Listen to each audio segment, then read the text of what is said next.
All right, so a very warm welcome to everyone. Um, and like I said earlier, this is the first business education series powered by Isaac's Forum for year 2025.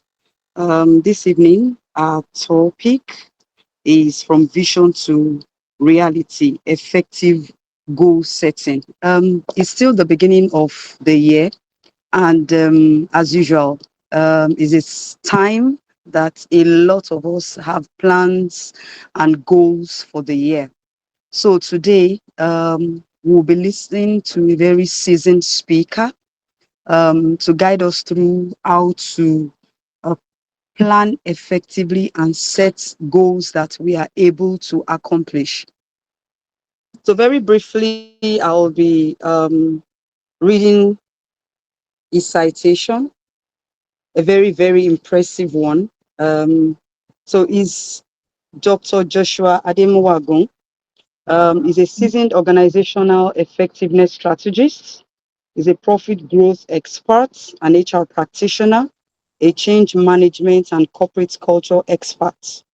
He has over 18 years experience in human capital management, organizational development, change management, HR strategy, formulation and implementation. He has formulated, designed, and implemented smart initiatives that help organizations deliver on their business strategy and objectives.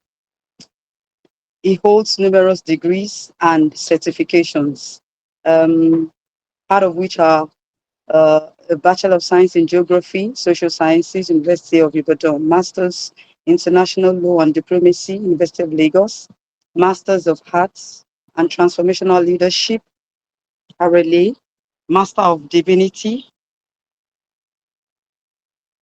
Grace Springs Bible College and Seminary, Lagos, Senior Professional in Human Resources International, HRCH in the US, is a high performance coach, Jesus College, University of Cambridge, UK. He's also an associate pastor in the household of David. He is happily married and blessed with three wonderful boys. Can you welcome with me Pastor Joshua Ademuwagun as speaker for tonight? You're welcome, Pastor Josh. We are so blessed, so privileged to have you tonight. The floor is yours for the next 40 minutes, sir. Thank you. Thank you, Ma. Good evening, everyone. Thank you so much, Ma. Good evening. Good evening, Good evening, everyone. sir. Yes, good evening, Good evening, everyone. sir. Yeah, Good good evening, evening. Mr. Good evening, my people. Good Good evening. evening, sir. Such Good a evening, honor sir. to Yeah, have good you here, evening. sir. Yes, good evening. Pleasure to have you, sir. Same here. It's a pleasure to be here. Thank you. Thank you so much. Thank you. Thank you. Thank you. Thank you so much. Um, it's interesting, right? So let me make a true confession before I start. Let me make a true confession, right? So something very interesting. Something very interesting happened today. So I had a busy yesterday. I had a busy today. So around 12 o'clock, you know. Um, I then started to. I said, there's something I'm supposed to do today. I can't remember what it is, right? And then while I was thinking about it, um, I then said, uh, maybe maybe it's tomorrow, maybe there's really nothing, right? And so I had a directors meeting earlier today, so in my head I just said, okay, maybe it's a directors meeting and the audit we're preparing for next week in my office. Maybe that's what I'm thinking about. Then um I get a call from Pastor Abby. Then she says, so how are you preparing for tonight? I said, tonight? What's happening tonight? And then she says, Isaac's forum. I said, ah, Pastor Shadio that killed me. Pastor Ademuwagun. I said, oh my God. I said, okay, okay, okay. And I had a director's meeting, right? And I was the one facilitating facilitating the meeting. Meeting started around 4 o'clock, and on paper the meeting is to end by 6. So, but I knew it would end by 7. So we ended by past 7. And then my MD comes in and begins to talk about other things. And I'm there looking at him. And while I'm looking at him, I'm saying, I've not even prepared for the meeting I have by 8. So I definitely knew I couldn't go home. So I'm taking this meeting from my office. Um, I would I would run through it, then I'll go home. So forgive me for my slides. I strung them up together in about 15 minutes. Okay, so but I think my thoughts are clear on what God want me to communicate. So I'll do that, just focusing on the topic. So thank you again. First and foremost to Pastor Shola, of course, who of course without him we would not even have this opportunity. So I'm really grateful to him. Thank you so much, Pastor Shade, for the opportunity to do this. Really humbled by it. Never take it for granted. I like sincerely thank Director Sheyi for all the massive support and for everything you're doing, Ma. And thanks to the leadership of Isaac's Forum, and thank you to each and every one of us for joining. I'm humbled because I believe you believe that I have any something of value to tell you. So I will try to communicate value by the help of God's Spirit. Huh? Praise God. Now, what I've been asked to do is something I'm extremely passionate about. Very passionate about from the perspective that I understand the role that kingdom businesses will play in the last days. So I am having this conversation really from that perspective that, I am in a way equipping kingdom businesses to function more effectively, especially for the battle that we are in these last days. It will take, of course, the Bible says it very clearly. It says, my cities through prosperity shall be spread abroad. So it will take money to do certain things. It will take the anointing to do certain things. It will take the grace of God to do certain things. It will take money to do certain things. All right. So it is not wisdom and it is not humility to discountenance the place that money will play in the end time agenda. Okay.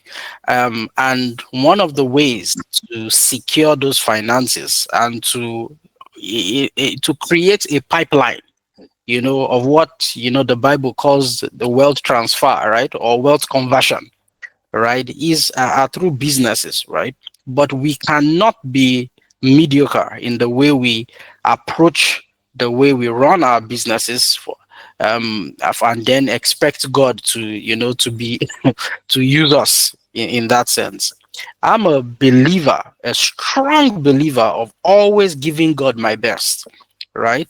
So I believe that if you're running a business in whatever form, giving your best and ensuring that that business is best in class, is standard and world class, is part of the ways you give glory to God. Amen. So I'm speaking from that perspective. I felt it was important to put it out there. Let me share my screen and please kindly let me know when you can see my screen. Okay. Yeah. Kindly let me know when you can see my screen. Can you see my screen, please? Yes, sir. It's clear. Okay. Okay. Fantastic. Yes, Fantastic. All right. So I've been given a topic. Okay. I have less than 40 minutes. I'll try and do this less in less the time so that I can take questions.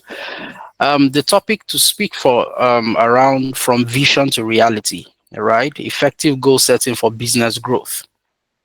And this is a very interesting topic, right? Because I've come to discover that one of the greatest challenges a lot of people face is how to translate an idea, how to translate what is in their head, what is in their mind, into reality. A lot of times, what God does is that God gives us ideas. The Bible speaks, I think, First Corinthians chapter 2, verse 9. It says, "Things that eyes have not seen, things that ears have not heard, then neither has it entered into the heart of man." Those are the things that the Holy Spirit has communicated to us. That means technically we have access to those things. And maybe the first thing to say to us is that if you sincerely think you've seen the best of businesses, right? I can assure you that isn't true. Some years back, and this was in the very early 1900s, right? A bishop by the name Bishop Wright went visiting his friend who was the president of a university, and they were having a conversation. And when they were having this conversation, the bishop told his friend, who was the a professor, all right, in a university, that hey, he thinks from his perspective that man, all inventions had been made. And then he said he believes also that it was absolutely impossible for human beings to fly. The college professor looked at him and said, Bishop, I do not agree with you. I think that very soon man would fly. And the bishop laughed at this college professor and said, flying is reserved for angels. 3 years later, 1903, thereabout, two boys made the first aircraft fly in a place called Kitty Hawk in the United States of America. Now, these two boys, amazingly, Ulvi and Wilbur Wright, were the sons of the bishop who said it was impossible for man to fly. As Pastor Shola would always say, the best of God is never in the past, right? If we think we've seen the best of businesses, the best of everything, well, just relax and wait. As long as Jesus tarries, I can assure you what is a guarantee is that there is always something going to be called continuous improvement. There is always something going to be called the new, especially for us as believers that have the Holy Spirit. So we have that advantage. We can tap into the things that happen in the realm of the Spirit, things of the heavenlies, as I'll call it, and bring it into the earth, right? And so God is still releasing ideas, fresh ideas on how to either start something new or how to improve on something that already exists in a way that no one has ever seen before, right? So it is obviously a necessity to translate vision to reality, because until vision becomes reality, it is of no value to man and it is of no value to God, invariably. Imagine if many years ago, Pastor Shola kept thinking about the household of David, dreaming about the household of David, praying to God about the household of David, but never did a number of things. You know, that vision will remain a vision. It will be something they used to say in my former church, right? The glorious vision. Bro Femi Solomon will know what I'm talking about. The glorious vision. And it will remain a vision, right? It will never be translated to reality. But you see, there is a way to translate vision to reality. A lot of times people sweat because they do not know how. You know the way the Bible puts it? It's in Ecclesiastes chapter 9. It says, the labor of the fool wearies every one of them because they know it not how to go to the city. So there is always a way to do things, right? One of the thoughts I'm going to be sharing with us today is a way, one of the ways to translate vision and idea. So I'm speaking to each and every one of us from two perspectives. Number one, speaking to us from the perspective of individuals who are already running a business, how to improve that business and how to create new things in that business, right? And how to enhance what the business is doing. And then number two, for individuals who, you've not started any business. Maybe you have an idea you want to float, or maybe you don't even have any, but you're interested in starting something. You're not clear about it. Well, this would also help you. So that's the way I've chosen to speak this evening. All right.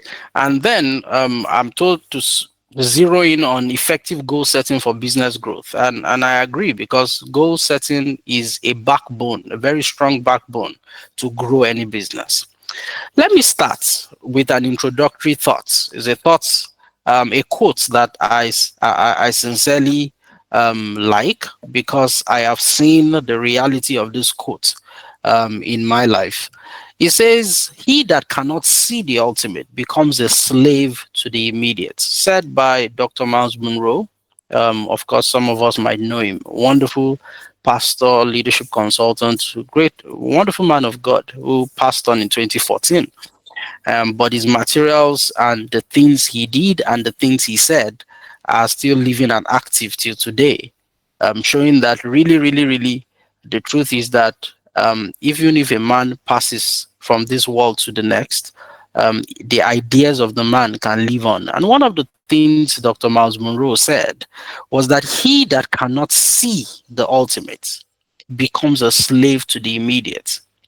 A lot of times, I believe that people get bogged down with the current realities of things because they are not visionary. And you know the way the Bible puts it in the book of Genesis, chapter 13, God speaking to Abraham said, it says, "As far as your eyes can see, that is what I will give you." So it is only what you can see that you have a right to get, right? So, and it's as far as your eyes can see. How so? Maybe the question is, how far can you see? Which is the question I'm going to be asking each and every one of us. So, you currently run a business. How far can you see that business growing to? Do you want to be a local champion, a Lagos champion, or an Ikorodu champion? Or are you seeing the business grow globally, influencing and impacting the world globally? I mean, how far can you see? You know, if you're starting a business, how far can you see that business grow? One of the things I've discovered when I read about the Elon Musks of this world, the Mark Zuckerbergs of this world, the all of them, you see that those guys are extremely visionary. They are seeing far. When you are thinking that, oh, they should be thanking where they are thinking is concerned, they are still seeing extremely far because to them they've not even started, right? How far can you see? I have a very dear brother who I love so much. I mean, I love him so much. I don't think he even knows how much I love him. Love him, love his wife, love his family. You know, very wonderful, dear man of God. One of the best teachers I've seen, you know, on the face of the earth. Great, great, great, great brother of mine. Love him so much. You know, I mean, some of you might know him. He came to HOD. He's an HOD member. He's an HOD online member. He doesn't live in Nigeria, and he came around maybe some years back, and you know, Pastor Shola sometimes mentions him. Pastor, his name is, I mean, so he's a medical doctor, so it's Doctor Hohi Ayeni, wonderful man of God. I love him dearly. You know, one of the things I learned from him, I mean, when we were in university, I mean, I had the privilege of working with him. He was president of the fellowship I attended when we were in the university, and I mean, had that privilege of working very closely with him. Remarkable man. One of the things I learned from him is that he never thought of himself as a Nigerian and a local champion, right? He would always tell you that, you see, let's think global. So while working with him, we're running fellowship. Even though it was fellowship, we never even called it fellowship. We said, see, others were calling it fellowship. We were thinking about it as a church, you know, and we ran things that way, right? And it was amazing the impact and the influence that the fellowship, well, I'm saying fellowship because that's what most people know it as, fellowship had at that time on on campus, right? And one of the things you always tell you is that I'm a global citizen, yeah, I'm not a local champion at all. I'm not surprised at some of the things that he's doing, and I know the things God will use him to do, right? But I learned that how far can you see? I mean, some other people took charge of a fellowship, and all they were seeing is, oh, is this small fellowship? Let's just maintain what is. But he will tell you, no, we're seeing bigger and greater. And same principle you can apply to business. There's a guy who walked in many years ago. He wrote a book, All You Can Be Is All You Can Be. His name is Art Williams. He wrote a book, and that's the title of the book now. His name is Art Williams, and he was a salesman in the United States of America. After a while, I mean, he was struggling.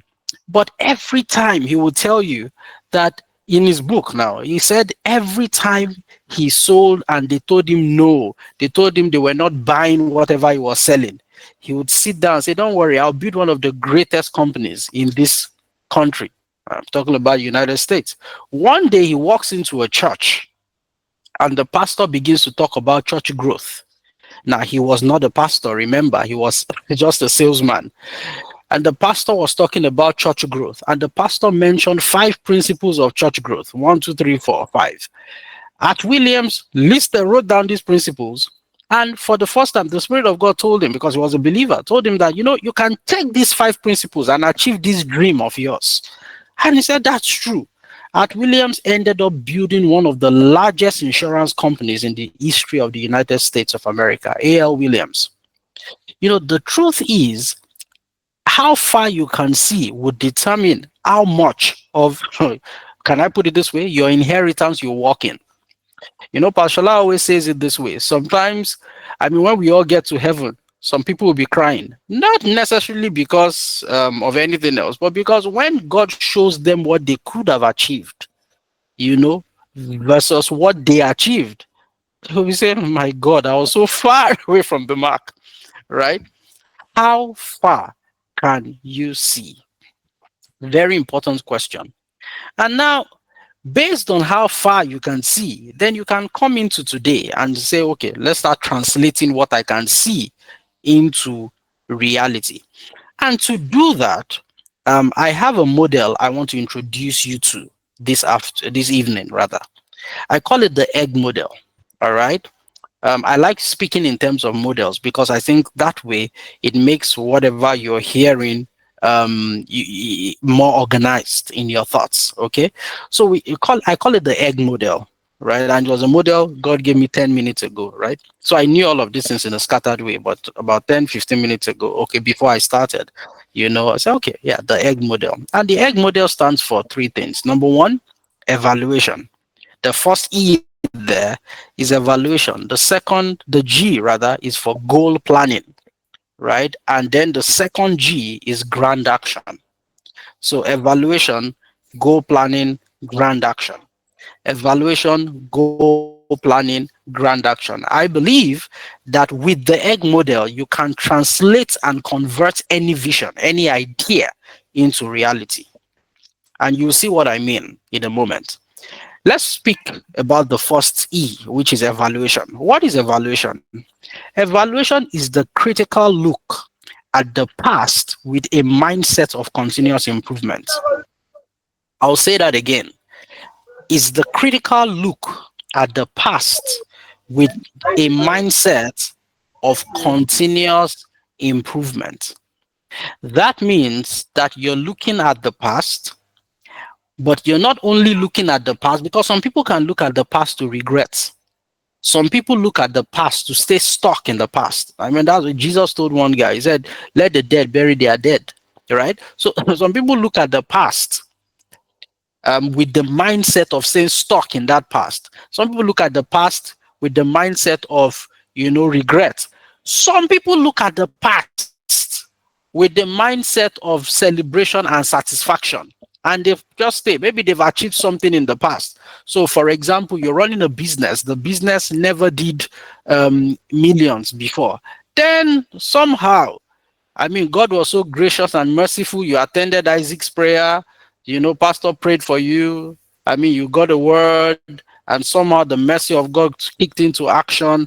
And after about, if in 12 months, 2024, it was really a year of overflow for you. And from that business, you ended maybe your entire revenue for before that was maybe 2 million, right? With a profit of maybe 800,000 in profit.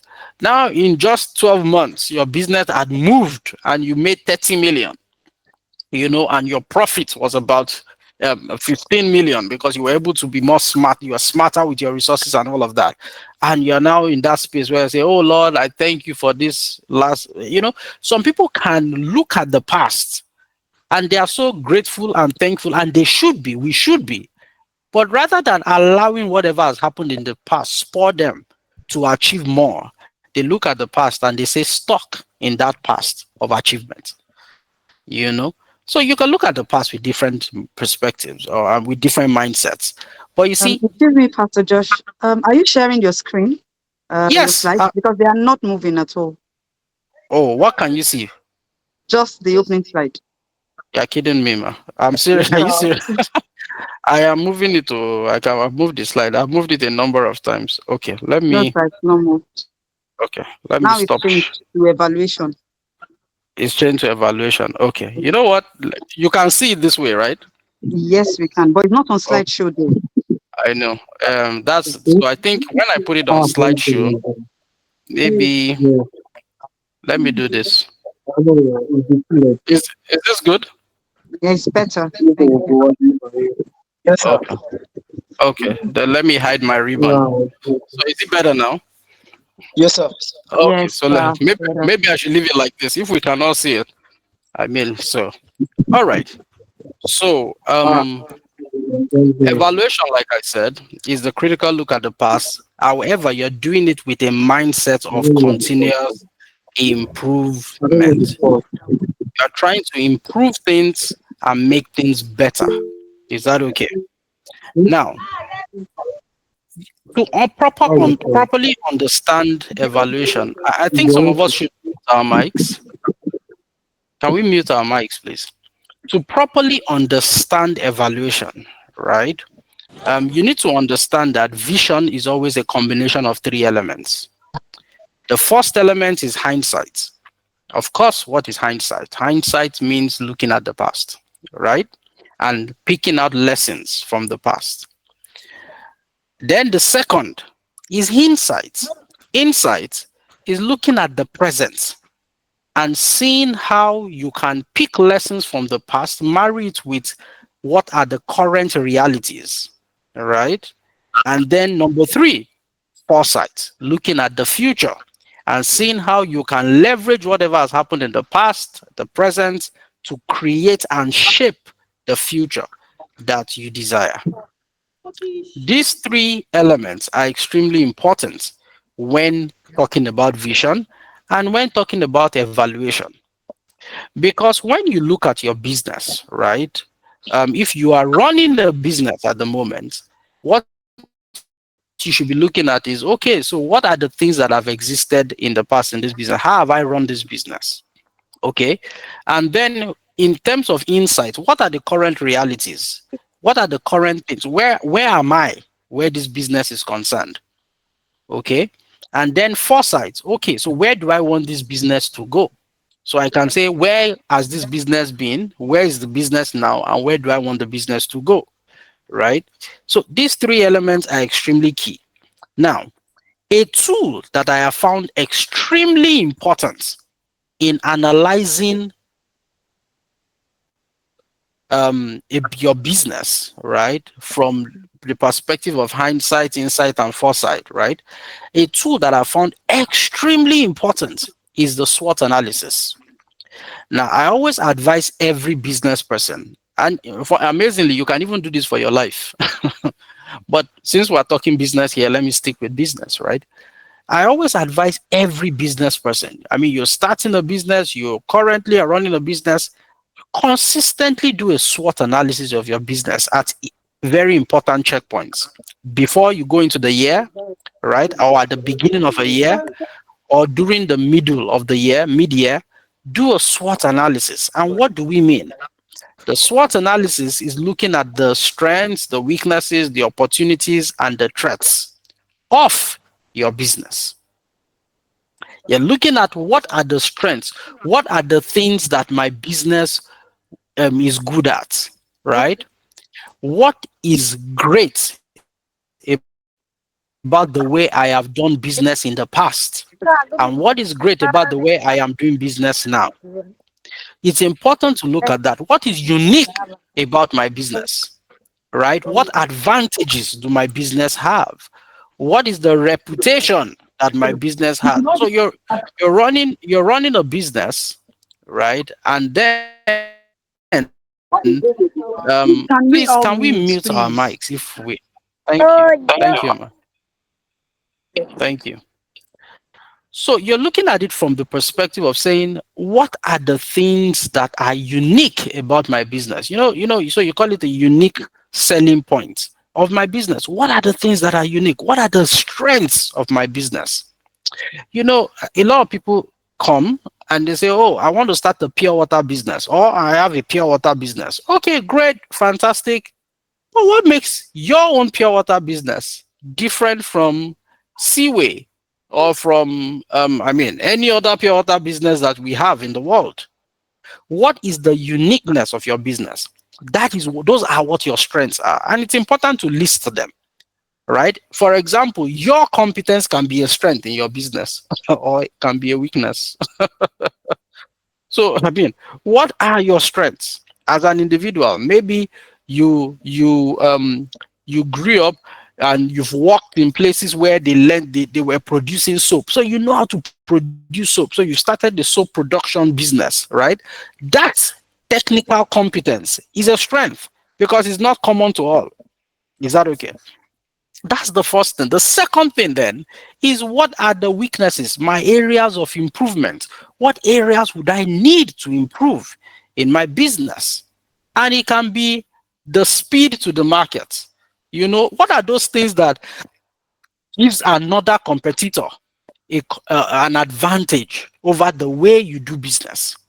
Those are the weaknesses, your areas of improvement. If it is a knowledge you need to go get, then it's an area of weakness. So write it down that, okay, this is an area of improvement for my business. Then, what are my opportunities? Right? And again, your opportunities are always external. So, as a general rule, your strength and your weaknesses are internal. Your opportunities and your threats are external. So your opportunities are, okay. Can I partner with people? Can I collaborate with people? Are there partnerships and alliances I can go into? A lot of times, rather than trying to go it all alone, you might discover that there might be an advantage in partnering with somebody else to deliver a service or develop a product, right? So what are the industry trends? Some people are in an industry or in a business, they have no idea what the trends are. They say, oh, everybody is eating soap. So when you dimension your SWOT, okay, it helps you to do a proper evaluation of your business. You do a SWOT, you discover that what you've done is that you've thought about the way the business has been running, what are the strengths of that business, the weakness, what are the opportunities, which already begins to go look forward, look into what the current environment speaks about, what are the threats, you're looking at what the current environment is saying, and you're looking at what the future should say. You see it. So the SWOT analysis is a simple tool that I believe every business person should use to evaluate their business. And if you want to talk about what areas should you be evaluating, I'll tell you very simply. Look at your strategy. Your strategy is, what are your goals and objectives for your business, right? What is your structure? How is your business structured? Right? Is your structure helping you? Are you still I had, during one of the Ascend Business Summits, I had this part of my slides where I spoke about the fact that there are four ways, right, to enhance cash flow. I said you can be, which is not my idea, is the idea of a guy named Robert Kiyosaki, right? He says the first is you can be an employer, or an employee rather. So you're working somewhere, exchanging your time or your skill and competence for money. The second is that you can be a self-employed person. Hence, what you are doing is practically, you have a business, but if they take you out of that business, the business is gone, right? So you are the one running the business in that sense. So you are running a catering shop, but you are the one baking all the cakes, you are making all the confectionaries. If they take you off that business, you cannot go on vacation and the business will still be making money. It will be tough, right? Or the business increase in cash flow. It might be tough. The third is being a business owner. A business owner is somebody who has built a structure, a system that is running, right? And then the person can travel out for 10 months. The business is still running. It's a structure. And then you can be an investor, right? Now, when I talk about structure, so you look at it. How is your business currently structured? Are you the one in the middle of everything? Do you need to engage the services on an accountant? You might not need to necessarily hire the accountant full time, even if it is part time, where you pay the accountant, keep him on a retainer, pay him, I don't know, 50,000 every month or something, but the accountant helps you to arrange and organize your books because you are moving towards something. Okay. I mean, might that be something to consider? I mean, so how is your business structured? What are the various processes you have? How are you going to market? What is your production process like? How do you produce your service or your product? How do you go to market? What's your marketing? Are you thinking about, we're in the technology era? Are you thinking about social media? Thinking about leveraging technology? What's your process around that?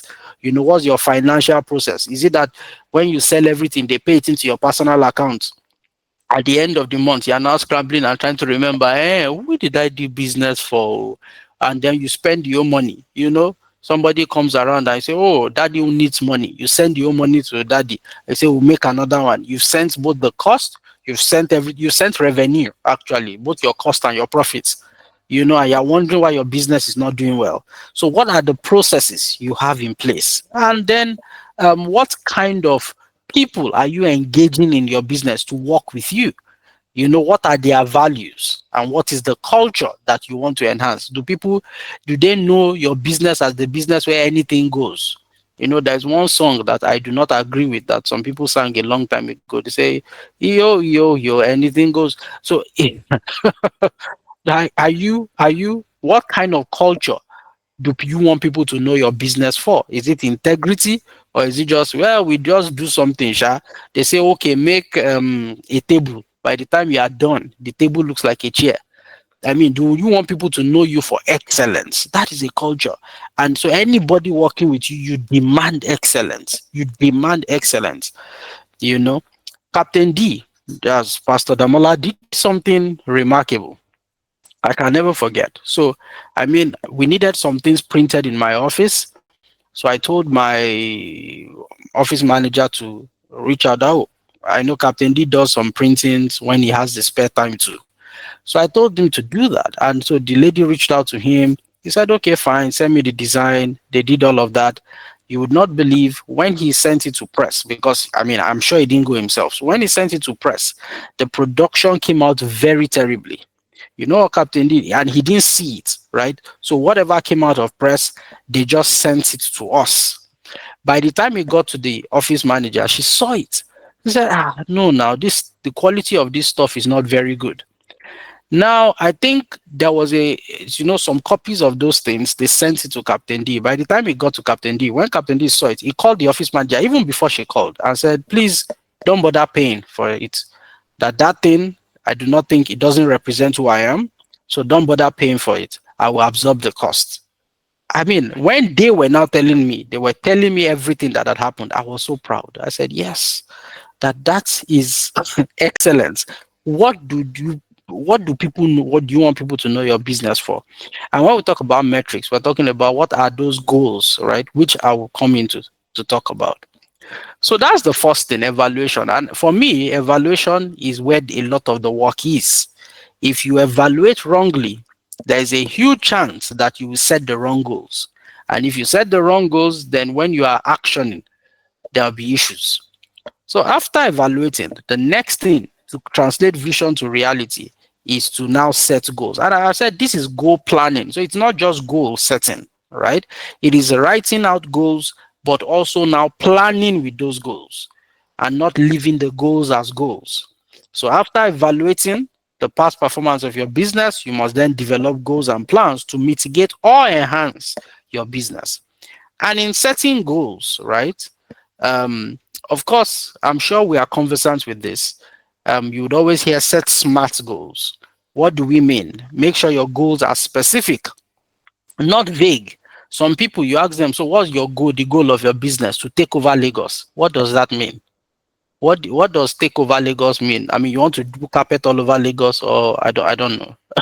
So what does that mean? You have to be specific, right? You must be measurable. Your goals must be measurable, right? It is something you can measure. For example, okay, I mean, let's assume I'm selling a particular drink I want to sell 50,000 of these drinks. So I know what my revenue, the revenue target I want to meet is. So how am I going to meet that revenue? I need to sell 50,000 of these drinks. So if I'm going to sell 50,000 of the drinks, it is measurable. So how do I know if I achieve my goal? Did you sell 50,000? It must be achievable. Don't set a goal that you yourself you know you cannot achieve, right? Realistically. Again, achievable will depend on how far you can see, right? And what your SWOT analysis tells you. It must be relevant to your business. Okay. And I think that is simple enough. And the last is T. It must be time based. So you must tell yourself, I want to sell 50,000 in 12 months, in 6 months. Give it a time, right? So you're setting a SMART goal. After setting SMART goals, then you look at all of these same areas that I've spoken about, your strategy, your structure, your process, your core people and culture, your metrics, and you set goals in those areas. It must be clear. So what is your strategy goal? I mean, how much clarity do you want? When I say strategy, it's just how I want to go into the market. That's what it is, right? So how I want to go into the market. So how you want to go into, you must be clear about how you want to go into the market and what period, right? So you hear companies saying they are doing a 3-year strategy, a 5-year strategy. So how do we want to go to market? How do we want to sell our product? How do we want to make money? Right? Then how are you going to structure? How am I going to structure myself? You can stagger it. In 2 months, I will structure this way. In 5 months, I'll be structured this way. In 10 months, then my processes, you look at each of your process, your marketing process, your finance process. How am I going to, what are the goals I can set? Look at my culture. So this is how I want people to see me. Excellence, integrity, whatever.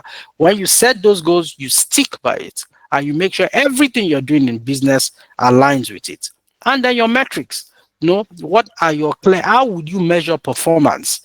What is high performance in your business and what is low performance? Are there things that would go and you want people to ignore, you know, and it won't represent who you are? The difference between a goal and a plan is that a goal says specifically what you want to achieve, in what time frame, and all of that. The plan is how you would achieve it. Okay, that's the difference.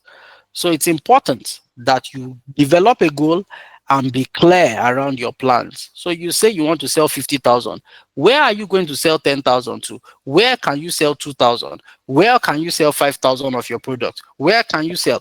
You must be clear so that when you are going to market, you are going to market with some intentionality and you are not just trial and error. That let's be going. Now, after you've done that, what will be clear to you is that you would have you would practically have won on paper. Is that okay? The last piece is grand action. Okay. So you've evaluated, you've developed a goal. The last thing, please, can you mute, please? The last piece is that you need, sorry, this should be number 3. The last piece is that you're supposed to take action. If you do not take action on your plans, you're not going to win anything, if you get what I mean. Someone said, Godin says it this way. He says, there is no shortage of remarkable ideas, even though I think there are. He says, what's missing is the will to execute them. Execution, execution, execution. We have a lot of people who are very fanciful thinkers. Some people have gone an extra mile to become good planners. If we have very few executors, people who do things, who get things done. I like the slogan of Nike, just do it. People who get things done. It is people who get things done that realize the vision they saw. A lot of entrepreneurs are not willing to put in the work. And I tell you the truth. It's sad that people in the other side of the world, right? The people in the in the world, they will put in the work because maybe somewhere in their head they don't feel that we don't have God. So let's just do our work.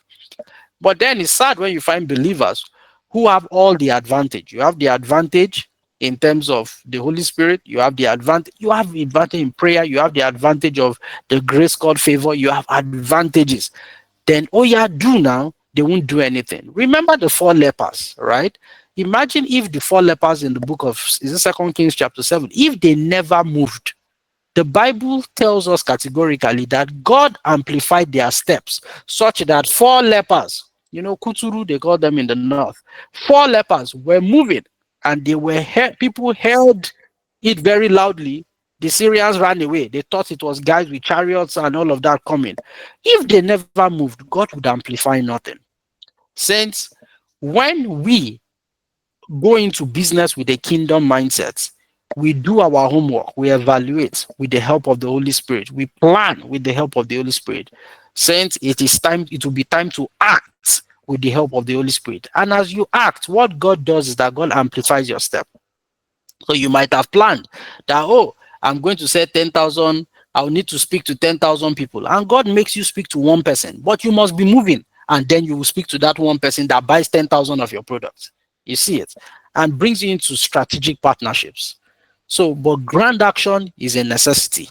And there are two things you must be when as you are taking action, make sure there are two things that are growing. Number one, the volume of the services and the product you are selling, right? And number two, the value of the product and the services you are selling.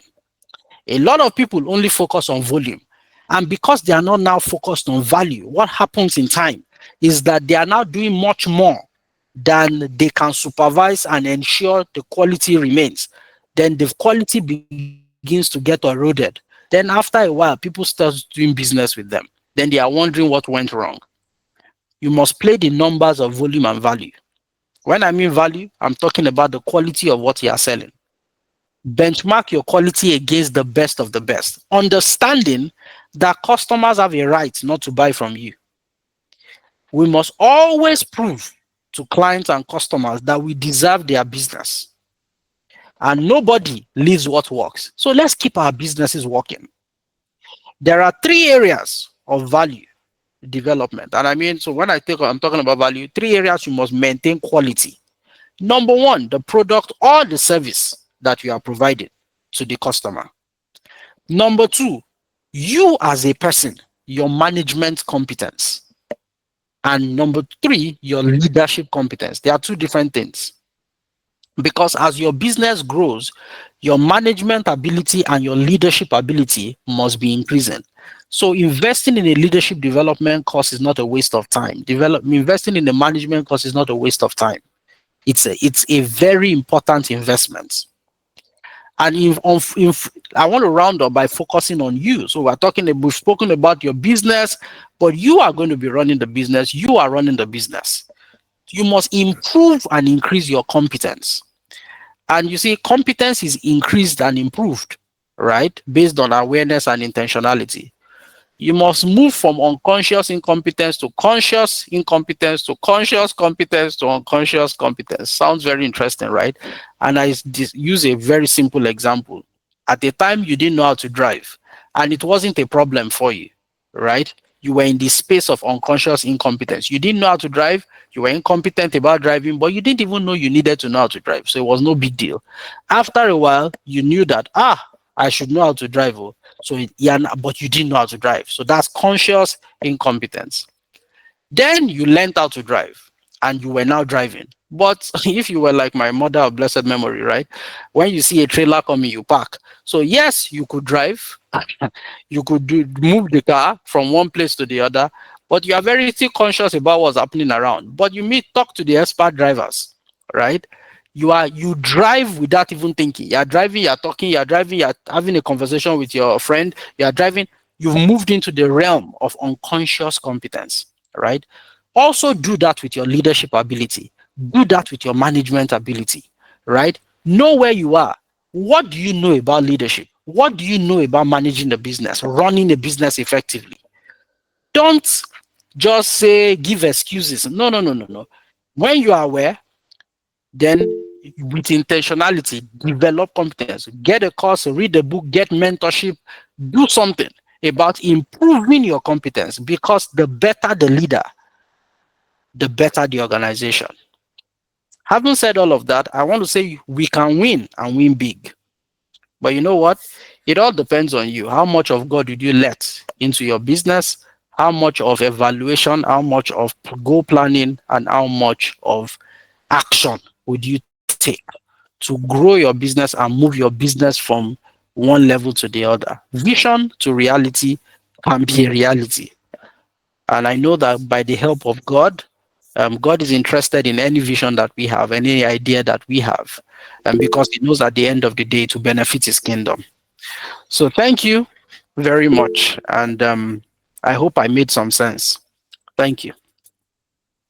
Wow. Thank you so much. Can we show Pastor Josh some love? Thank you. Thank you. Thank you, sir. Thank you, Thank you, ma'am. sir. Thank you, Thank you sir. very, Thank very you so, so, so much.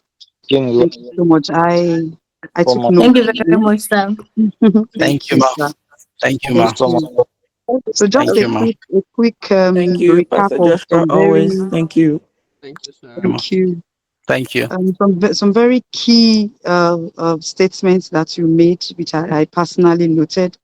Believers are God's specimen for excellence. Hmm. Hmm. Yes. Hmm.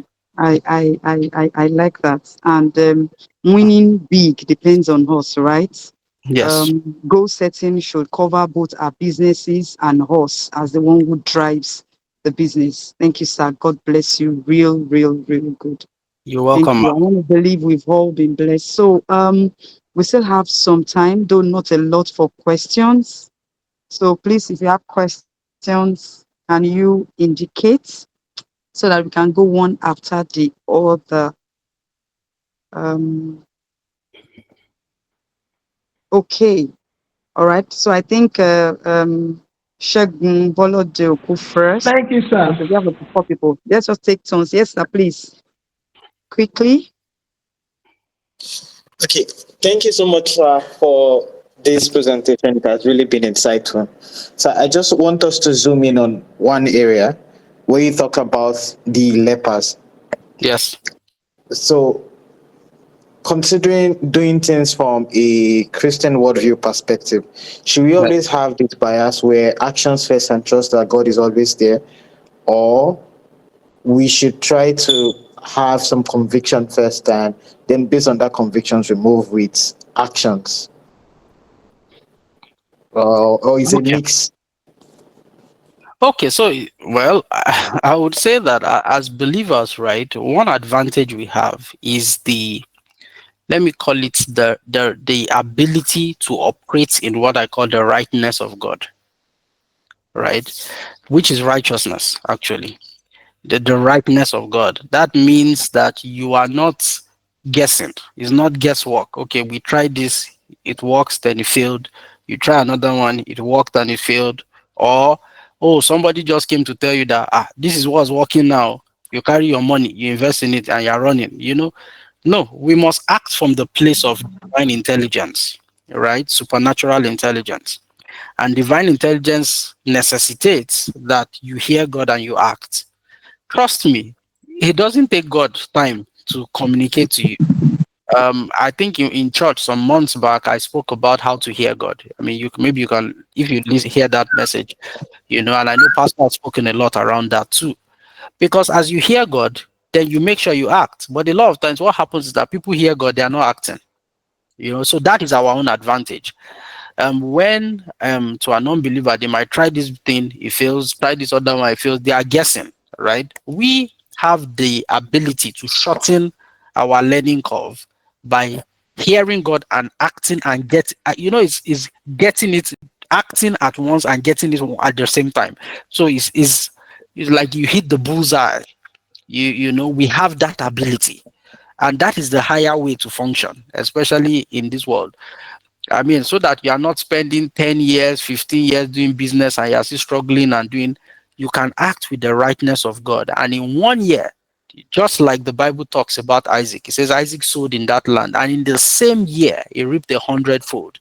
That can only happen by hearing God. Because if you read Genesis 26, the Bible says God told him where to go. And then, based on the direction of God, he sowed in that land and he reaped 100-fold. So, his reaping 100-fold was not only based on his sowing, he could have sowed anywhere and won't reap 100-fold. But because he sowed where God told him to sow and to stay, he reaped 100-fold. So, we have that advantage. So, I would say hear and act. But after you hear, act, don't ask. That's I think I should just leave it at that, so that for the sake of time. All right. Thank you so Okay, much, so sir. You're welcome, sir. You're here welcome, and ma. mm. All right. Next, we'll take Brother Franklin. Your hand is raised. Your question, please.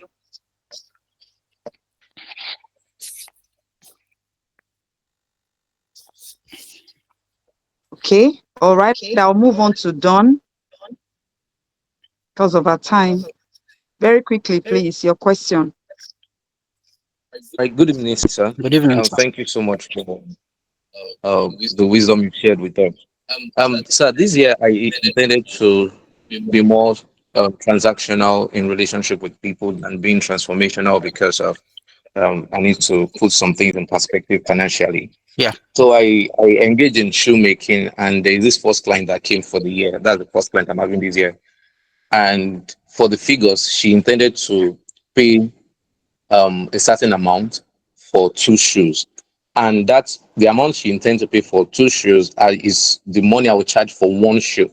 And because she's a Christian, I'm a Christian, and she's trying me out for the first time. She want me to do it for her at the rate of do two shoes the same amount I use for producing one shoe. And I needed the money, so very importantly. But I'm thinking, should I refuse the offer or I should go for it being the first time? And I don't want to do shabby work for the person. What do you say about that, sir? Okay, so the first thing is that for every business, product, or service, there is always going to be your cost, and then there'll be your profits, which both of them makes your revenue, right? So, and at every point in time, what you're trying to do is to ensure that whatever business you're doing, you're covering your costs, all right? In terms of the profits, it now depends how much profit do I want to make on for this particular service or this particular product. So that's the first thing. All right, sir. So at every point in time, make sure that your cost is covered. Then number two, how much more should I charge? Right? It will depend Yes, on sir. a number of factors. So number one, um, what is the prospect where the future is concerned with this person? Right? Mm. So Yes, sir. so there are some times that I mean, I remember that there was a business I was in, and in that business, okay, let me just say there, it was KPMG, right? When I was in KPMG, there were sometimes we did services for some people for free. There was a cost at that, but we did it for free because. But when those people wanted to pay us back with business, we'll make all the money that was inside what we did. So again, so it is being strategic, right? And Mm. just Yes, saying sir. that, okay, say, "Yeah, I hear you on being transactional, but the truth of the matter is that businesses do not." So yes, there is a place of being firm and having your principles and having your prices and all of that. But if you are starting now, for the sake that this person is talking to you, that means what I can already guess is a small business, right? And it's Yes, sir. okay. It can start small, and it will grow by the help of God's Spirit, right? Mm. But at the beginning, what you need are customers. As long as your cost is covered, what you need are customers, right? So don't go for. So what's the benefit of churning out a price point that nobody can afford it? Then people leave you alone. Then they go and buy from other people. Then you have your price. You keep your price. You're not making money. You so again, yeah, so it's making those type of decisions, right? That's what Right. entrepreneurship is about. As long as your cost is covered, for me, how much profit you want to make, you can now vary that based on each scenario, right? After Yes, a sir. while, you become a household name that some people won't even be able to talk to you. They would even feel bad talking to you about reducing your cost. Do you understand? Yes, And sir. that's the way it works. All right, sir. Yes, sir. Thank you, sir. Thank You're welcome, you. sir. Thank you very Yes, ma. much. All Yes, ma. right. So next I have Dawn. Your hand is raised. Your question, please. All right. Next is Odia Monica. Thank you so much, ma. Thank you, sir, for Yes, ma. sharing this helpful nuggets and insight with us. You're So welcome, my ma. question would be, is it okay, at some point in business to take some break? And when I mean break, maybe just go off for a while. So it's a small business and it's run by me. It's a perfume oil business. And is it okay to take a break and then just re-strategize. I know that I would still have people coming, checking up. I want this, I want that, but I sincerely want to take some time to re-strategize and see what to do, moving forward. So is it okay? And how do I go about it, please? Okay. So, I mean, it's okay. It's okay to do that. It's okay to take a break. But maybe the question I'll ask is how much break? And what is the content of the break? Because so that the content of the break is not say, oh, I've seen somebody, and I'm not speaking to you, ma. I've seen people who said, I want to re-strategize, take it, and the guy he was lazy or just tired. I just wanted to go and sleep. So, what's the content of this break, right? And I like your last part of the question, saying, how do I go about it? So, it's always okay to stop, right? At some point. That's why companies have retreats. What is a retreat? No matter how large the company, most companies have retreats, media retreats, annual retreats. During the retreats, they admonish people not to walk. Let's focus on coming together and re-strategizing on how we want to approach the markets. So that's what it really is. But the truth is that what is going to be the content? The content of the break is exactly what I've shared with you. It's a time to sit down and evaluate your business objectively. I would advise, if you can, to get someone who maybe is a concern. I don't know if you can pay the person, but somebody who you can don't. Maybe you shouldn't do it alone. If you find somebody who is smart, somebody who is a consultant, somebody who you can bounce off ideas of, and then you look at it from perspective. Okay, we evaluate our business. You come up with a plan.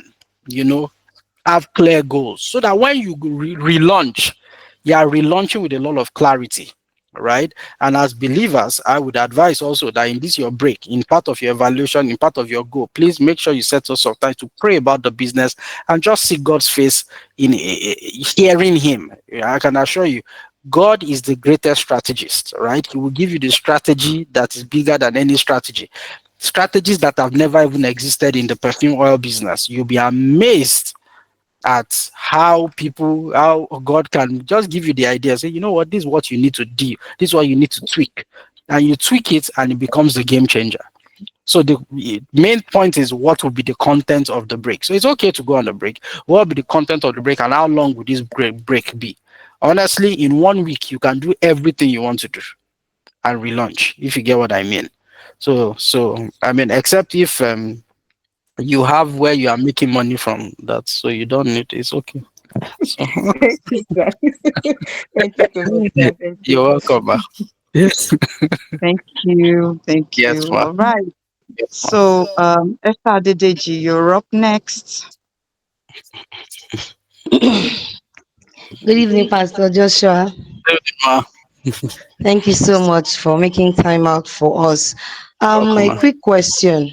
Yes. I don't know how to put it, but let's say we're Christians and you've packaged your business, you've already like decide this is the place I want to go, this is the place I want to go to like give them my sample, show them my sample, but you don't know anybody there and you hear people say things like, if you don't know anybody there, how will you enter the place?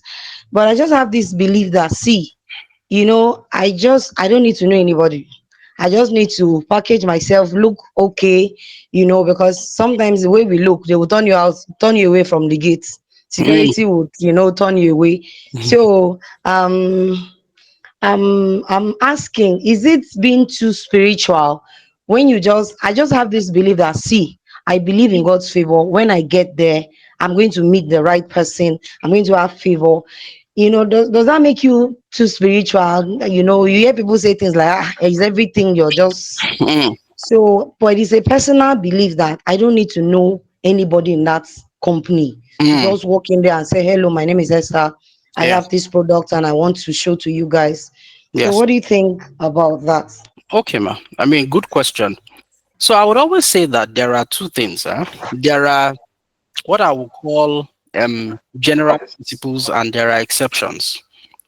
Walking into a company that you do not know anybody in to sell something, and then it works, they buy something from you, is an exception, is not the rule, right? What is the rule? The rule is in the world of sales, you go from the known to the unknown, Okay, sir. right? And when you Yes, say going from known to the unknown, is who are the people that know you? For example, you'll be amazed how many people require your product in church. You'll be amazed. And if you honestly walk up to them and you say, well, I'm an HOD member, and they are sure that you will deliver excellence and you will not be subjective about your excellence, they will do business with you. Today, for example, I mean, I've had someone who I met in church speak to me and say, "Oh, I run an HMO. I mean, I work in an organization that has an HMO." And then he comes to me and says, "Can I just come and present in your office?" I said, "Oh yeah, actually, we need an HMO. I mean, we want to change our HMO or something. Okay, come to my office." And he came with his colleagues today and he presented to me.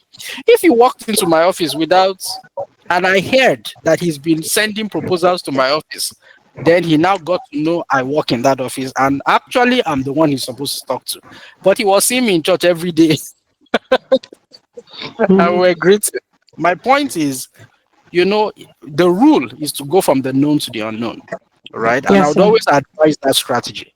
There are people everywhere, from church, from your neighbors in the where you work, people around you, people that you've known before, and all of that. Yes, sir. That is the rule.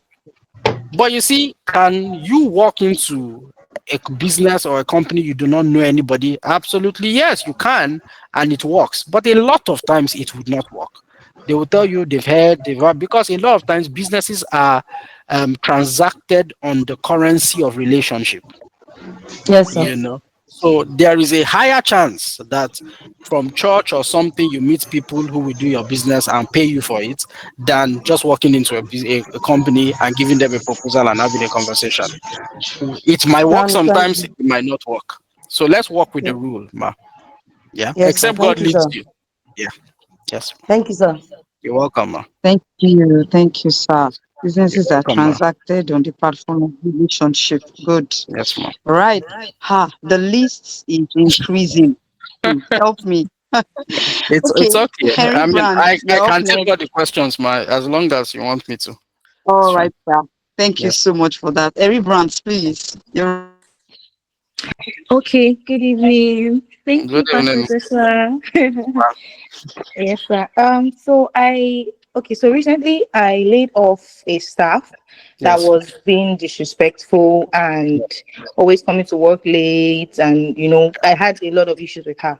So, Yes. but then because right now I'm now looking to get somebody as good, Yes. and I've not been able to. Now I'm feeling like, okay, should I have tolerated? Mm, Because the staff was really, really good with what she did. mm, Like, so I think that thing of, I know what I can do what I can do, and then mm-hmm, she was feeling indispensable, mm-hmm, so she was misbehaving a lot. But was I right to have laid her off and not make her corrupt the rest of my workers, and not make them feel like anything she does, I tolerate it because she's good at what mm, she did? Or should I call her back because she's been, sending messages of she's sorry, can she come back and all that? But because I know I went through a lot with her for the past 6 months, and laying her off was like a breather for me. But I don't know. I'm torn between calling her back and tolerating mm. her, or remaining, putting my foot down and saying no, I Yeah. can't tolerate this kind of thing. So Yeah. So, I mean, good question. Good question, ma. The truth is this, right? When I was talking about the wheel, areas where you should evaluate and areas where you should set goals in, one of the things I said was people and culture, right? When I got to that place, I said, what kinds of behaviors do you want to encourage within your organization?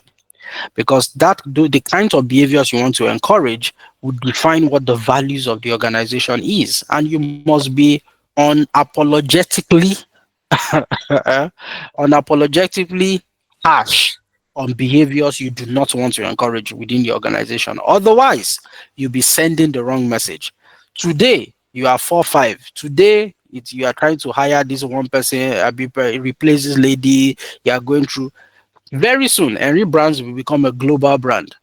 If you say yes now, right? What will happen is that people will live with the mindset that I can misbehave even if Oga sends me, as long as I'm good in my job, she will call me back. Is that the behavior you want to perpetuate in the organization? If the answer to that question is no, then I'm telling you the decision is already made, right? Um, and this is the thing. But I say this very, very quickly. You see,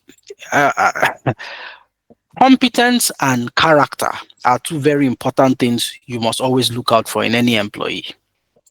The truth is that you can train for competence, but character, you cannot train for character if the person is really badly behaved, because character only changes when people decide to change. You can't force people to change. Competence, you can train for competence. Of course, when you discover that this person is refusing to learn, right? Then you can make a decision. But I would rather hire someone who doesn't know what to do, right? But has good character than hire somebody who knows what to do but has bad character. And that's the truth. Because over time, I will train you if you know what to do and you have good character and you become good. And because you have good character, you would appreciate what I have done for you. And you will not only stay with me, but even if you don't stay with me forever, but you would remain a protege, you remain a loyal person, and you would also build your own business with people that have character. But if you build your business with people that have competence only and their character is bad, you are laying a very wrong foundation, because you are sending a message to the other people, and you technically you are punishing the people that have been behaving well, because like you rightly said, she's going to teach the other people that don't mind Oga. If you are good, no matter what you do, you get away with it. In my view, I'm sure some months back, before you hired this person, you didn't know this person existed. I can assure you there is competence out there that you can hire. Trust God, pray, and let God lead you, and you'll be amazed that God will send the right person to you. That's the way I operate. Everything in my life, that's the way I operate. So driver to maid in the house to everything. I trust God and I pray about it. I and my wife, we sit down, we pray about it, and God sends us the right person. You can do same, and you'll be glad you did. That's my thoughts now. Thank you, sir. Please, I have another question, please. Okay. Okay, Yes. So, okay. Thank you, ma. please go on, ma. Yes. I'm so sorry to say this, but I stopped working, or let me say I stopped doing business with church members because I feel like they take advantage of, you know, people like me. And then I hear stuff like, we're in the same church now, or are you not my church member? Or, or so, or let me not use the word church member, let me use the word Christians, because you hear stuff like, please now, because of God. And then when at the end of the day, they don't pay or they don't balance up, and then it's always as if when you want to start asking for your money, that vibe of but she's a Christian now, she should understand. So I stopped doing anything. When you say stuff like, oh, I want to do something, I'm from church, or from this body and stuff like that, I always feel like, okay, business is business. I send you my rules and regulations, and if you can't abide by it, I don't work with you. Please, is it, Masa, is it a good thing, or I'm being biased? I don't know.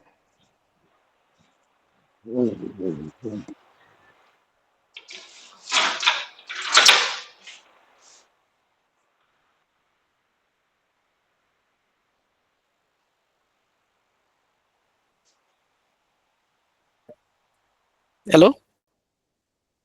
Hello, sir. Okay, yeah, sorry. Network in my office went off for a bit. I'm listening. I heard what you said the last thing. You said church members, Christians. Yes, sir. Like, I just feel like there's this thing of having to trying to get your way, and get away with taking advantage of the person giving you the product or the service, just because Yes. you feel like they are members of your church, and if they don't pay you. I made something for someone 5 years ago. Until now, I've not gotten my payment, and I've not even bothered asking. But I don't feel like, maybe because she sees me every time in church, and we're one family, so I just decided to stop it. So am I right, or I should be more tolerant? No, you're not right. And so there's a balance. So I would not say I don't do business with church members, because I have done business with people in HOD that it went very well, right? And I'm sure you've done business with people in HOD that went very well, right? And there are people that you've done business with Christians too that went well.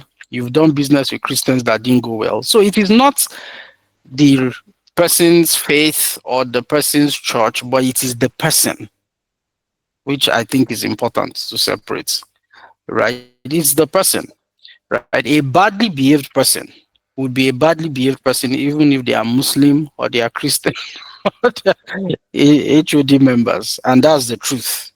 Okay, so the way I would see it is, have you put in structures in your business to mitigate against people taking you for granted? And the truth of the matter is this: you mustn't do business with everybody, but understand that it is an isolated case, it's individuals, right?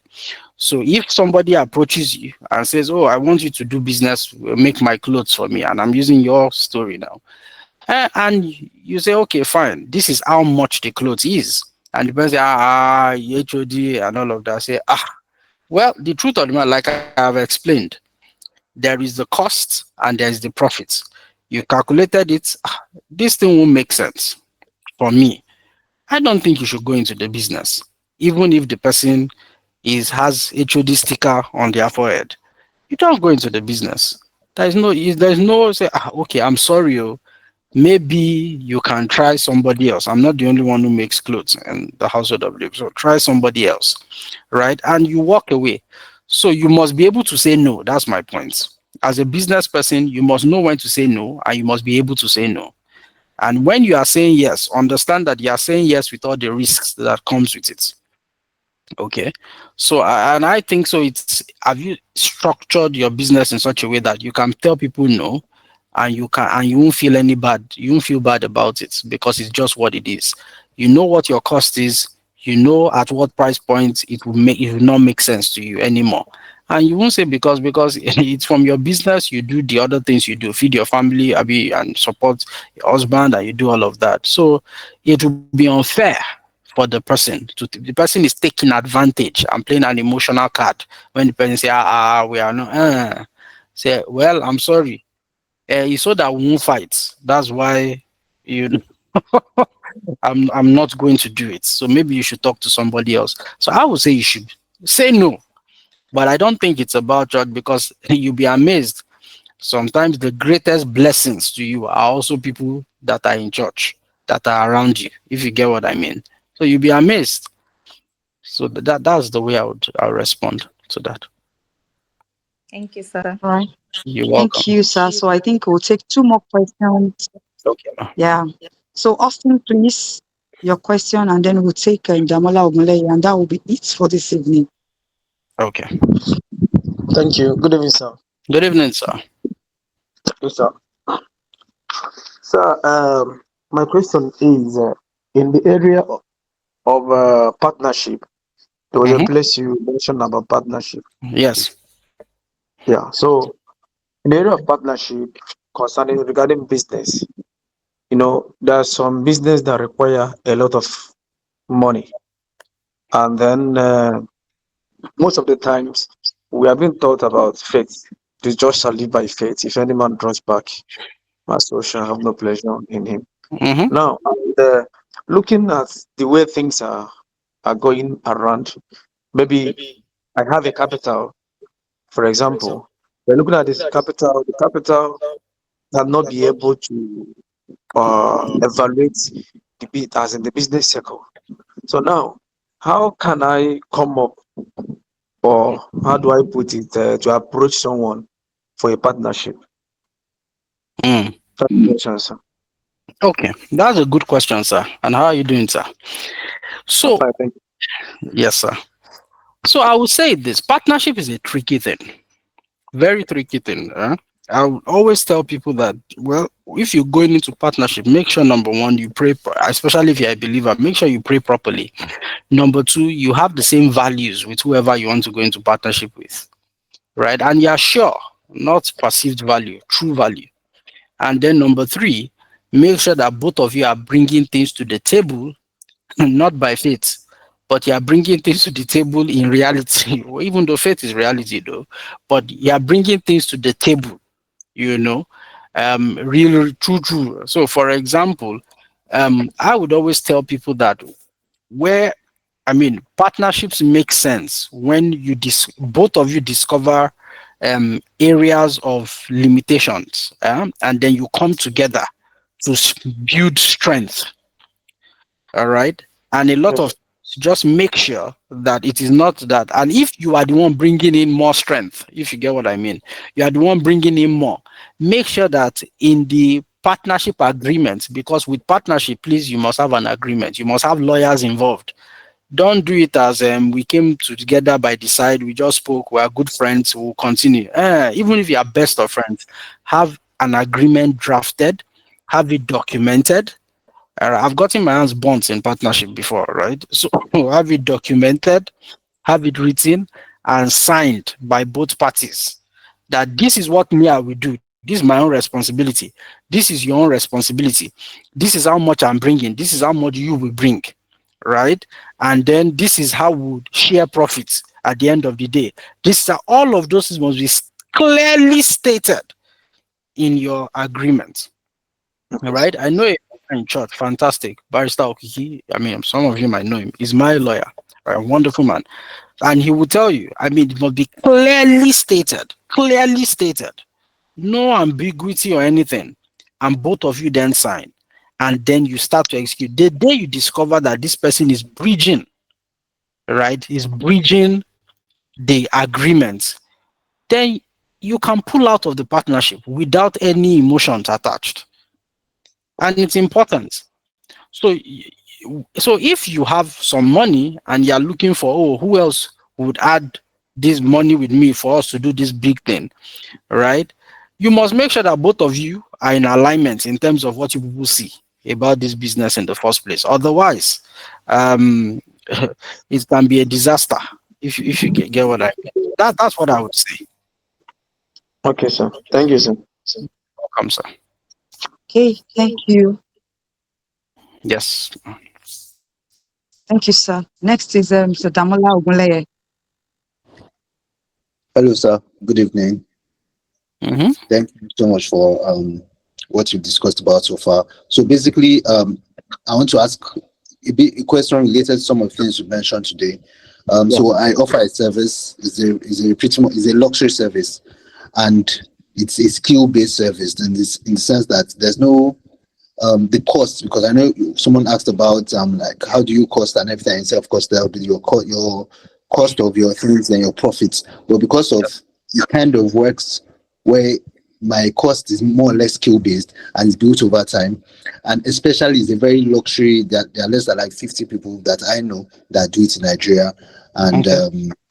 yes, so how does one go about, first of all, two questions: how does one go about pricing on that, because there's also a branding about it, because it's a luxury item or luxury service, it can't be really accessible to everybody. And Mm-hmm.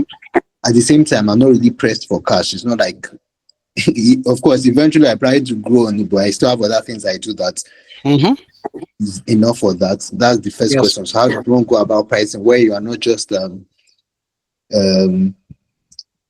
negating? Okay, I don't think it will really work. You don't want to, because it also builds on connections. The more connections, the bigger doors will open and all of that. But then Mm. you don't want it accessible. On the second half of the question is, I've had situations where I have like a minimum rate that I charge, like bare minimum, and maybe someone introduces me to this person. I feel like, okay, this is a door, an opportunity for someone, something that makes sense.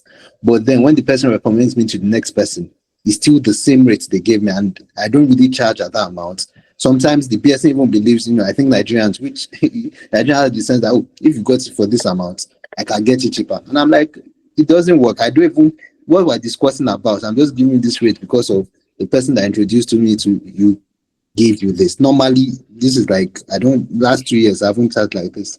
So how does one go about dealing with those two scenarios? Okay, sir. I mean, it's interesting, because I would say that not always. The first thing is, if you're offering a luxury or a premium service or products, right? It automatically means that you have what you call a market niche. The kinds of people that will buy your product or service are going to be the high-end individuals, obviously. People who are going to be able to afford your products. So then the question then becomes, where do I find such people, right? And that is where I should be going, if you get what I mean. So the kinds of people that I'm dealing with would likely be, I mean, MDs, CEOs, business owners, big. I mean, those are the kinds of people you'll be having conversations with because of the nature of what you sell. And honestly, with luxury brands and products, um, you even if you sell five can be enough to sort you out for for a while before you sell another one, right? So, in my head, you should position yourself to be in places where people who can afford those type of products are. And that's where, for example, if you were to ask me off the top of my head, and people will say, oh, maybe not as a, I don't believe that light should not run away from darkness. Light should run towards darkness and brighten darkness, if you get what I mean. So why don't you join Ikoyi Club, for example? The kinds of people that are in the Koyi club are the kinds of people that might be able to afford your products. Or you join, I mean, is it Ikeja club? I don't know. There's one that country club, for example. I mean, people, and sometimes as Christians, we separate that, oh, Ikoyi club, country club, there are things of the world. But the truth is, it's not bad things they do there. People play squash, play lawn tennis, play game.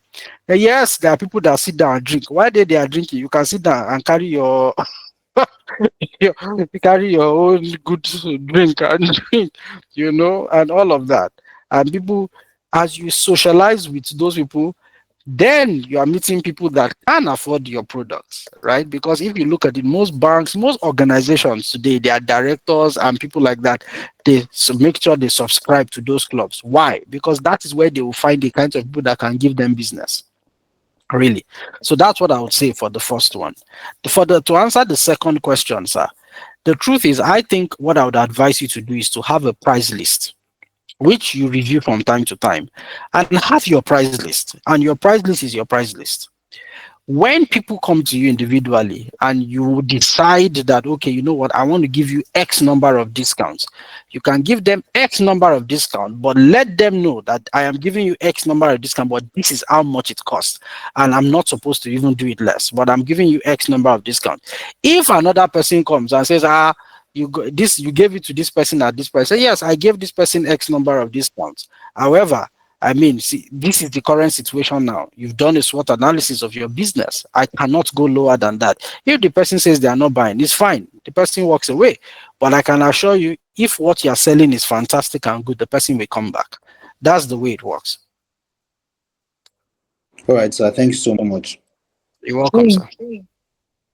Thank you, sir. Yes, So ma'am. I think lastly we'll take Fresh Look Spa. Okay, ma'am. Please, your question, ma'am. Thank you. Good You're evening. welcome, ma'am. Good evening, ma'am. Good evening, sir. Yes, ma'am. I have to beg the moderator to let me um say this. I've Yes, been in ma'am. business for a while. Yes, ma'am. More to a moderate business, and Yes, one thing I remember you talked about structure and all that, and yes, ma'am. um, I don't know, maybe the way I structure maybe I've not structured my business well. Yes, ma'am. But I believe it's the same thing. It's about. I remember the Erin brand talked about employees. Employee is a serious challenge in Nigeria. You know, um, the employees are like, for example, from Christmas to now, I can't believe I have no workers. Wow. There's somebody that works for 4 years. That has worked with me for 4 years. You would think you want to leave. You should give me a notice to also get somebody else. I don't know, how do we for small businesses, to moderate, how do we handle the situation of employees in Nigeria? Because Mm, for me, it's a total um experience that does not seems normal to mm, me. mm, You know, there's very few of them that have respect for their jobs. Um, people can just get up and go. mm, You know, mm, you just like what the Aaron Brands said. If you, especially the ones that have been with you for a while, they start taking you for granted.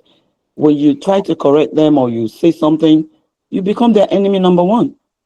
mm, And then they spoil other. Like in my case now, is one that I know that cooked all this that made everybody left. All of them left together. mm. Since I mean, in fact, if you see me, sir, you feel sorry for me. Everybody left together. They never came back for New Year. Wow. Wow. So this happens Mm, most of all the time, if not most of the time. And I heard other mm, businesses too complain. mm. How do we tackle this employee thing? Because as an entrepreneur, you can't do without that. Yes. Yes. Okay. Thank you so much, ma. And so sorry, ma. I wish I could do what you are doing. I'll come and support you You're too big for that, very sir. gladly. Ah, no, ma. Okay. So, I mean, you make a very good point, man. I mean, the subject of employees is a very interesting matter, and you know, even big businesses are having the same issues. So it's general, really. Um, so what's I mean, with a lot of things happening, number one, of course, we know the cost of living in Nigeria, with prices of everything going up, with people just at any cost. I mean, the Japa phenomenon, people just want to leave the country, and all the, other foreign nations taking advantage of what's happening in the country. So opening up menial jobs, whether they are true or false, but everybody, is transitioning somehow. Then you have those who, just feel that, okay, well, maybe there is a easy way to do it. The truth of the matter is that it's never easy, man. It's never easy. What can businesses do to protect themselves as much as possible? I would say number one is structure. And when I talk about structure, it's not just the hierarchical thing, but I'm talking about putting structure in place in your processes. What do I mean? So, for example, I would always tell businesses that, see, HR is not is not an option, really, and it's not because I'm in the HR space, but it's also because I see the relevance of it. So when people join us, do we have contracts with them? And in those contracts, what's the content of the contract? And then do they understand that when they join you, based on this contract, I mean, practically you can sue and sue, if you get what I mean. And then after they join you, and yes, there is a contract, are there disciplinary processes in place, you know, such that if they do this, this is the repercussion. And these things are told to them ahead so that when the repercussions are coming, it is not looking personal, as if, oh, it's Oga that is just doing this. But no, but this is what it is, right? So the day you decide not to activate the disciplinary process, they know that that is messy and they do not see it as a right, you know. And then and I would say that even with all of that, there will still be some that will be very badly behaved and they will still do and undo, right? But I can assure you, one of the things that the processes will do is to curb those kinds of behaviors, right? And reduce the people that would act in funny ways. However, as we do, the other thing is I would always say that for small businesses, two things are very important. Number one, as funny as it sounds, it looks like a big word, but it's something very simple. Succession plan, very important. Succession plan simply means having a backup for everybody that you have. In case A goes, the B is the backup, right? And that's number one. Then number two, is what I call knowledge management, such that you do not try to ensure that some people know certain things that once they leave, then you are in trouble, because they left. And it's extremely important, right? And even with all of that, it's important that as you structure your business, you are structuring your business with the eye mindset of scenario planning. Scenario planning simply means you sit down, you say, okay, what are all the scenarios that could play out in this business? You know, okay, so scenario one, this person can leave, can get up today and leave, and it's okay. This person can leave. If this person leaves, what do I do? You have a plan. This person can do this. All the staff can decide to disappear. What is my backup plan? And things like that. And of course, the last part, which is subjective and complex, is around compensation and how you engage them and keep them, right? I mean, they usually tell people, say that, I mean, if you show people your hand, I be show them you care about them. I mean, they will show your hand. But I also know that, like you mentioned, Ma, some people are very badly behaved. It is never enough. Um, it's just never enough. When you, no matter how good and So after I nice you are, paid them, I paid them their eh, money, I paid them bonus, I gave them uh, gifts for Christmas and all that, then they decide to disappear. Yeah. But in my view, I think that maybe putting the structures around contracting and all of that might just be good. Might just be good. Again, are there parts of your business you can outsource? Maybe that might also be something to look at, ma. So, for example, I know someone who runs a business. The person runs something like a restaurant, and what the person has done is that, yes, he has outsourced the staff, the people that come to work at the restaurant, to another company. So he has a contract with that company that no matter who leaves, right, you must replace within X number of days, right? That is a model. I'm just and so really, if 10 of you should decide to leave today, it doesn't have any business with the 10 of you. It's the company they must provide. So it's that company that be running around to, they will recruit people for you. Mm. ASAP, and then for business continues, right? And so maybe you might want to look at something like that, ma. Okay. Just some Thank you thoughts. so much, sir. Thank you You're very welcome, ma. much. I've You're got welcome, a ma. few notes. Thank you. You're welcome, Thank God ma. bless you, sir, you. Right. always. Amen. Thank Thank Amen, you, ma. you. moderator. Thank you so much. Thank you. Yes, Thank ma'am. you. You're welcome, ma'am. So, Thank you so Pastor much, Josh, sir. God there is bless a you. Thank you, ma'am. question in the chat room. I'll Okay. just take that, and that will be it. All What are right, the ma. practical ways to stay true to your business goals? And in Mm-hmm. planning, how do we make that more practical that we don't compromise, come what may, sir? Okay. What are the practical ways to stay true to your business goals?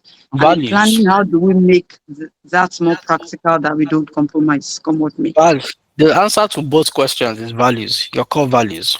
What are the core values of your business?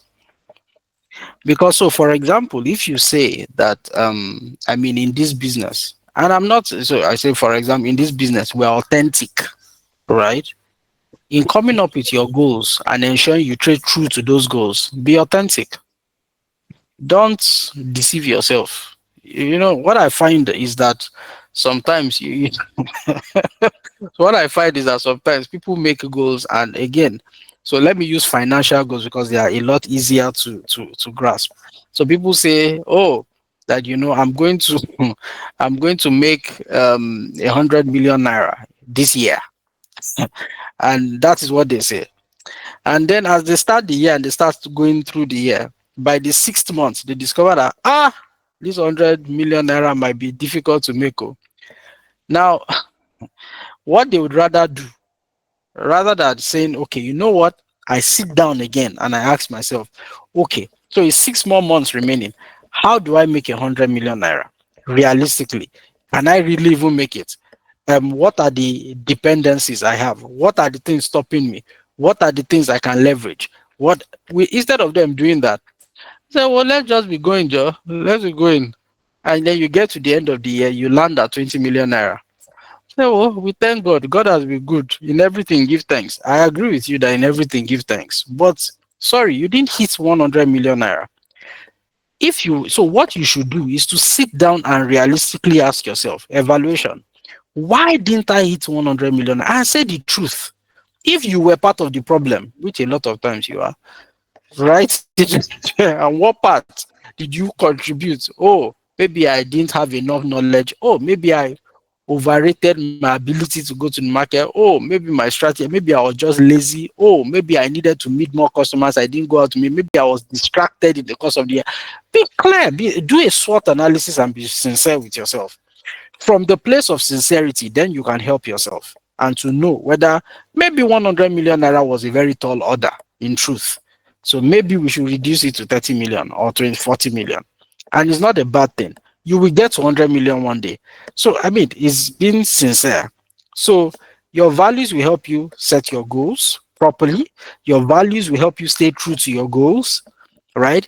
If your goal is hard work, then you throw in the work, right? Regardless. And how do you make plans that are practical and actionable? Just be sincere. And if you do your SWOT analysis properly, right? If you do your SWOT analysis properly, in coming up with you, remember what I said, your goal is what you want to achieve. Your plan is how are you going to achieve it. Be very sincere with how you are going to achieve it. And if it is not making sense, or if you need help, call for help. So you sit down, you say, okay, you know what? I mean, imagine somebody saying, coming to me now and saying that, oh, I run a pure water business. I'm just saying. And then you say, oh, from this pure water business, my goal is to make 1 billion naira in revenue, right? And in 1 year. And then after you've set that as a goal, then I ask you, so where's your plan? Say, well, we'll just be praying and we'll be going into the markets every day and be looking for people. That's not a plan. That is wishful thinking, right? A plan would be that you dimension it. Dimension it in terms of what are the action steps I'm going to take. What time am I going to take there? When am I going to take it? How am I going to take it? Who am I going to talk to? Oh, so is you dimension it, right? Such that by the time you are done, you can already see your 1 billion naira. And if it is not going to happen, you would also see it, right? And after you've done all of that, then my own philosophy is that you've done all of that, even when you can see the 1 billion naira clearly in what you've planned, then the Bible says, and to him who is able to do exceeding abundantly above all you could ever ask or think. And that's the way God works. So all of this, with the grace of God and the mercy of God, you discover that you're ending the year with 2 billion naira instead of 1 billion naira. That is the way God works. He has Jara, but he expects you to do the work. I end with this statement. You know, the Bible says that who goes to war at his own expense, right? Without necessarily, or who wants to build a house without necessarily counting the cost. People don't just build. You study the soil you are building on. You study the environment you want to build because the soil will determine the kind of foundation that will be there. And based on that, it determines the kind of house that will be there. The environment, it determines how high you can go. If you are in the pathway of aeroplanes flying, there is a limit to what you can do. But if it's a clear way, there's a how high you can go. I mean, all of that becomes important and becomes a factor, right? So again, your values will guide you in planning thoroughly and in pursuing it. So I would always tell people for your business, make sure you have a vision for your business, make sure you have a mission for your business, and make sure you have core values upon which your business will run. Your core values will be your software that would ensure that no matter what you do, all the applications, if you understand what I mean, all the actions will fit in properly. Without the core values in place, there'll be issues. Thank you. Thank you, sir. Thank you so much. Thank you so much. There's a request for the slides. Will it be possible to share, sir? Absolutely, ma. Thank Absolutely. you. I Thank will you. share the slides. All right. Yes. So that will be placed on the iForum platform as well. Can we appreciate Pastor Joshua Ademuwagun again, again, Thank you. again? Thank you. We appreciate. Thank you, ma. Thank Thank you. you so Thank you much, so much, sir. sir. Thank you, sir. Thank you, ma. We value Thank you. you. We Thank you very much, appreciate sir. Thank you, you. Thank sir. you. Stay Thank you. Thank tuned. you, ma. Thank you. Thank you, Thank sir. you, Thank you, ma. sir. God bless you abundantly. Amen. God bless you, sir. Thank you. Thank you very much. Thank you. Thank you so much, sir. Thank you, Thank you, sir. How's the Thank you, ma. baby? Thank you so much, Thank you. sir. Very well. Thank you Thank so you, much, ma. Zach. Thank you, sir. So at this Thank you. point, all right, I would like to hand at this point I would like to hand over to